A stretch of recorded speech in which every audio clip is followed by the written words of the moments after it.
y líbranos de todo mal.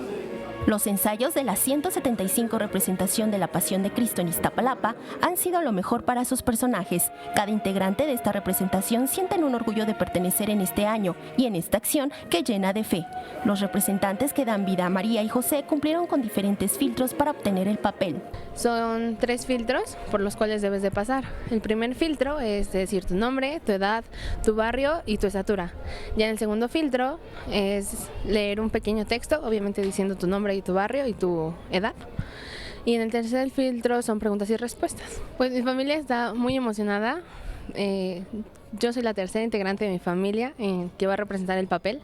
Más de 30 participantes originarios de Iztapalapa se reúnen todos los sábados y domingos en Casa de los Ensayos para que el día de la representación salga a la perfección, así como las pruebas de vestuario y diálogos. Iván Pedro tiene 24 años y representará a Cristo. Se dedica a ser promotor de banco, pero su fe lo llena de orgullo en esta representación. Es un papel muy bonito y me llena de orgullo, es una bendición que tengo y es un cariño hacia nuestra representación, el ser partícipe del exvoto de nuestra representación hacia el Señor de la Cuevita, haciéndole su procesión y más que nada mucho cariño hacia nuestra imagen.